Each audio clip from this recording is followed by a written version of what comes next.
over here, I'm going to write numbers, and those numbers are the order of operations, so to speak.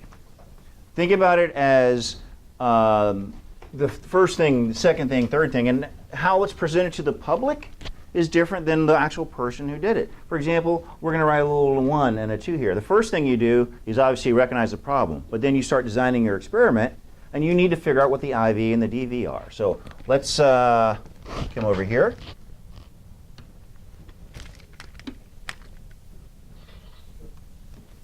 And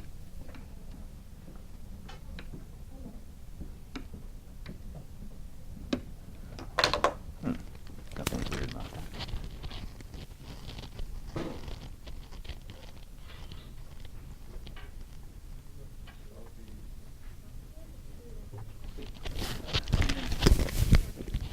Okay, so I want you to just think about a couple things as we hold that. Okay.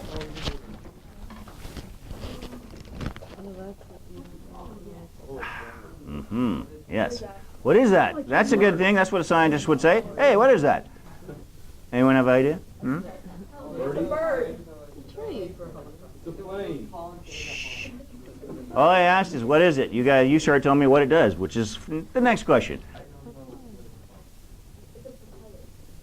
That would be a propeller. A helicopter? A paper helicopter? Yeah. We'll agree that's a paper helicopter. Okay. It's paper, she said. Okay. Now, that's true. Okay, so what measurements can I make? How long what is? So I can measure that, I can measure this, I can measure that, I can measure that, I can measure radius or diameter, okay. Circle. All right. What about? The mass. Mass. I'm glad you didn't say weight, because we use mass, because we measure in grams, kilograms in science. So, what else? Density. I don't know.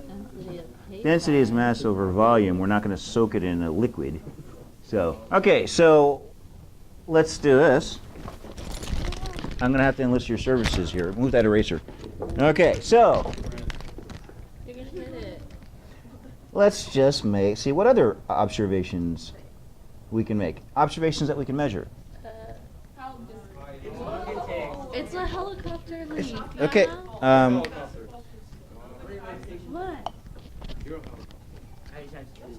Hey.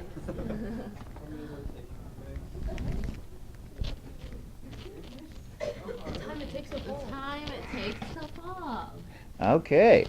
I heard someone say, you can't measure that. And then I heard the two up here contradict that and say the time it takes to fall. So you can measure.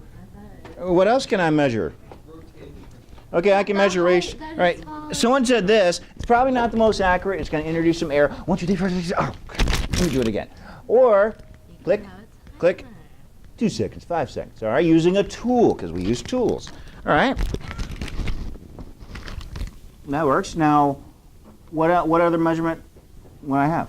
The height. The height. That's going to be important later on. When we talk about the difference between constant and variable, that's got to be a constant because I'm going to do something now.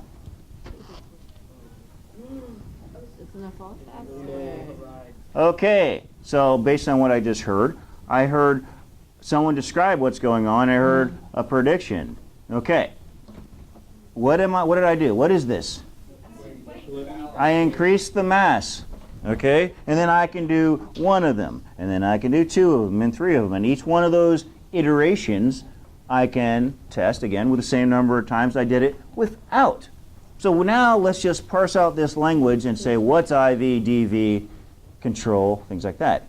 So she said it's going to go faster, so we're infusing in a prediction. Remember, I don't want to hear educated guess about hypothesis. Hypothesis is a testable question. The testable question first needs to be addressed by knowing what IV and DV are. That's really the first thing that you do in an experiment. Once you recognize a problem and you're going to design an experiment, you need to figure out how you're going to do your IV and DV. Think about that for science fair. Okay, so I'm going to write just some buzzwords. Once I take this away from him. All right.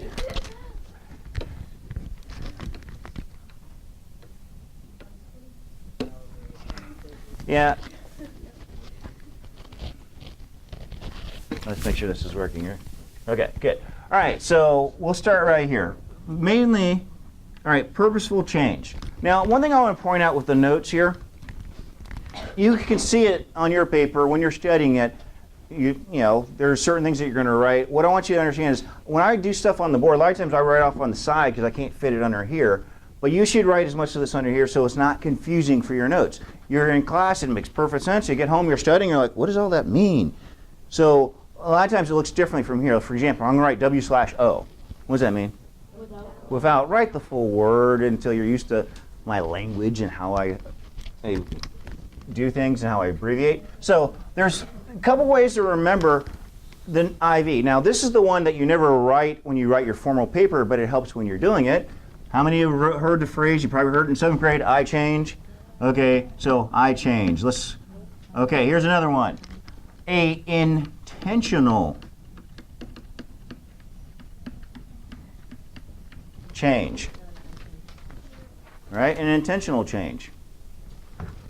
And what I see right here, so we got I change, purposefully changed, intentional change, and there's another one we're going to see in a second when we do dependent variable.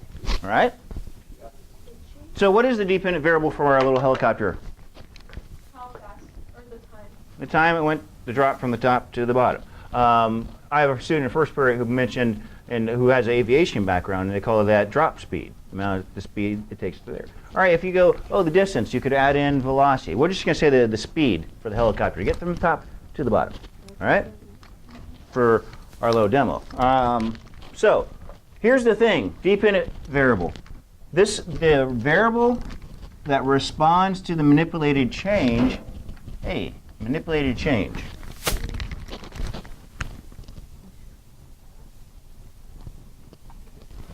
Manipulated change. Let's see if this. All right, so this right here, that's another way of saying IV, right? So I change, I intentionally change. The experimenter sets up, even though, or the experimenter arranges.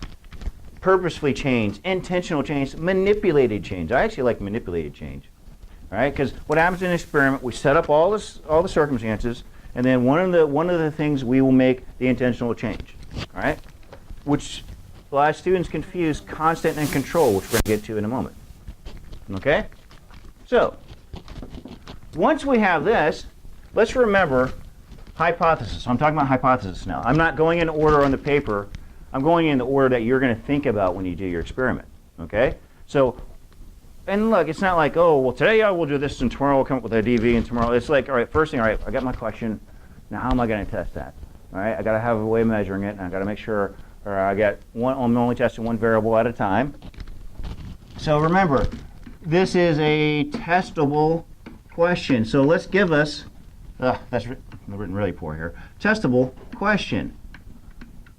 That's one definition of hypothesis, a testable question.